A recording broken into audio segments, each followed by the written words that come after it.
Coffee Now protesters gathering in the streets of Ferguson. Earlier today, protests spreading to the St. Louis County Justice Center in Clayton. Now, that's where the grand jury is convening to hear evidence in the Michael Brown case. We are keeping a close eye on the situation. We'll take you back there live in just minutes. But first, in a grisly video just after he says he wishes he had more time with his family, ISIS beheads an American journalist. And today, the heartbroken parents of James Foley calling their son a fearless journalist and a compassionate American. John and Diane Foley also begging for mercy for the remaining hostages. Believe very strongly in what they're doing. They, and they knew Jim was innocent. They're very ruthless. They knew Jimmy was a symbol of the goodness in America, the best of America. They realized that he would be a person of concern, and that anything bad happening to him would be. Would hurt. Would hurt. They knew it would hurt. And you guys know by the media response that you have mounted that in fact was the case. We've had people from Australia call and the whole business. He felt committed to the people who were trying to become free. Yeah. He had witnessed so much suffering. I mean, because he was there very early. I mean, Jim was there the entire year of 2012. He went in before many reporters were. Since he was freelance, he could choose to do what he wanted. So right after Christmas, he prepared to go to Syria in January of 2012. And he was back and forth. He would come out for a respite in Turkey, then go back. And he was driven by, as John said, the people's deep desire for freedom and the suffering of the children. So many, just so sad. So many children orphaned and maimed and broken families. This whole thing is a stain on the human race, really. The conflict in the Middle East is just a stain, and I'm sure there are others in the world, in Africa, etc.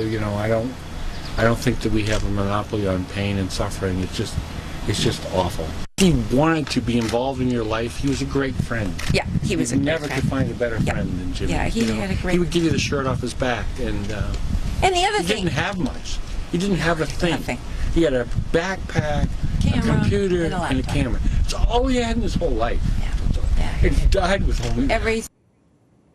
And our next guest was a good friend of James Foley. U.S. Army Sergeant Christina Dion coordinated Foley's embed assignments on the front lines of war zones. Sergeant Dion joins us from Germany. And good evening, and I'm sorry if you're lost, because I know that you liked him. He was a good friend of yours, wasn't he?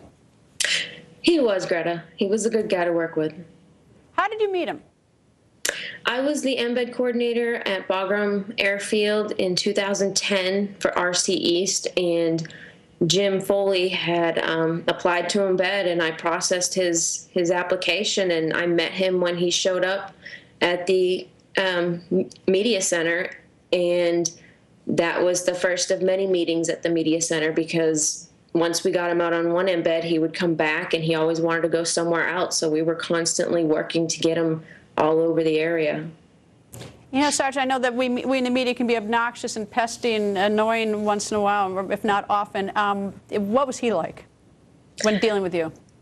He was down to earth. I mean, just like if you're going to go into an office and just sit down and chat with somebody, he was just the kind of person. He would sit down at we had a huge conference table, and he would just sit there and we would all just chit chat like we were old friends, or, just whatever. And it didn't have to do with anything going on in Afghanistan. It could have, whatever. But he was very down to earth, chit-chatted, got along with everybody. I know everybody that worked in my media center were all broken up about what happened.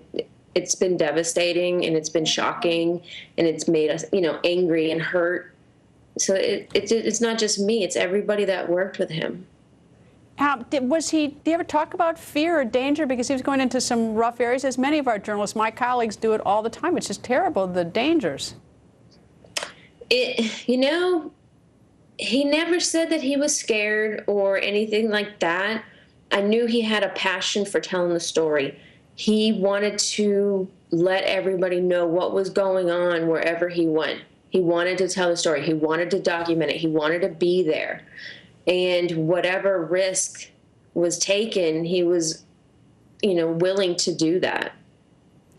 Sergeant, thank you very much for joining us, and I appreciate, I mean, I'm sorry for your sadness and everyone else's, and I certainly appreciate what you do to help the media and trying to get the story out to the people. Thank you, Sergeant.